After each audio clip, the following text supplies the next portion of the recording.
Hi, everybody. We continue to follow breaking news of what the FBI is calling an apparent attempted assassination against former President Trump that took place near Mar-a-Lago in West Palm Beach, Florida. I want to bring in Anna Schecter, who leads the Crime and Public Safety Unit here at CBS News, to just break down the latest on what we know.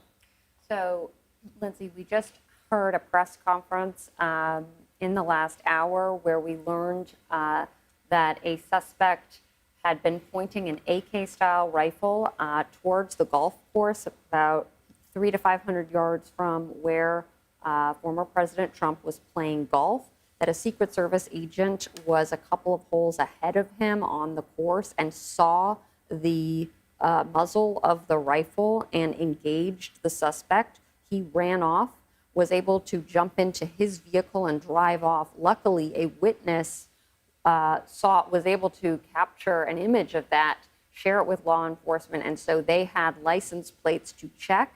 And while he was driving on I-95, that hit law enforcement, their system where they monitor for that, and he was pulled over. It's unclear if he had any other weapons in his car, but he left the rifle in the bushes at the scene where he was initially seen pointing the gun. He left the rifle, 2 backpacks, some ceramic tile. We are waiting details from law enforcement who are currently carrying out an investigation as to exactly what that was used for. He also had a scope and a GoPro, and the sheriff said that he was intending to film whatever he was planning to carry out. And my law enforcement sources told me his intention was to harm former President Trump. We appreciate you gathering the latest for us. We're going to let you get back to it. I want to go ahead and go to Tom O'Connor, who's back with us, former FBI agent and former president of the FBI Agents Association. So, Tom, given what we know, if you were leading this investigation, what would be some of your first moves, some of your first actions in trying to get to the bottom of this?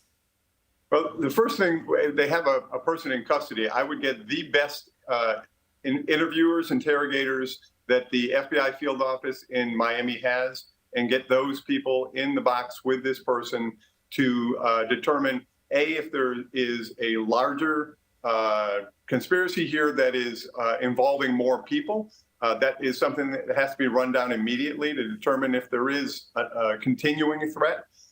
We need to find out what this person's background is, why they did this, and what their purpose was, right? The video, the GoPro, as I said earlier, is very important because the use of that to stream or to actually document this means this person wanted to do this for a greater reason in their mind.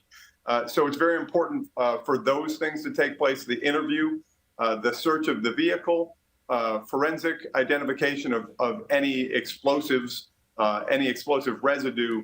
Anything along those lines that can come out of the car, this person's house, interviewing family members, interviewing coworkers and friends, going all the way back, depending on this person's age, to try and determine what makes this person tick. And that is what the FBI, with their partners through the Joint Terrorism Task Force, are doing as we speak. This is something that they do on major cases every day.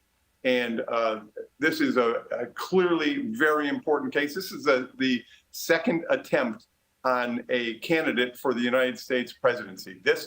How we got to this in 2 months is very important. That will look, in the greater picture. But finding out what makes this person tick is going to be very, very important. So I'm wondering if the FBI will have any role in deciding whether the posture is enough at this point. We heard from the Palm Beach County Sheriff say that because Trump is not the current president, they didn't have the entire course surrounded, and said the next time he golfs, there may be more of a presence here. Will the FBI be part of drawing out the solution and what needs to happen given the high threat environment we are in? Well, the lanes are very clear. The Secret Service have the primary role of protection of former president candidate at this point, which would someone who has been nominated, and the president of the United States. Foreign dignitaries, when they come into the United States, that's their main lane, is to that protection. that is the agency that will plus up or drop back any protection for any person that they have jurisdiction with. The FBI is the lead investigative agency for events such as this. So those two lanes are very distinct, and the FBI may have conversations with from SAC to SAC, but the Secret Service knows that this is a major threat, that President Trump, former President Trump, has been targeted twice, and I don't care what role this person is, a former president or a president, that the maximum security needs to be put in place, because it has shown that this is the second attempt to assassinate former President Trump.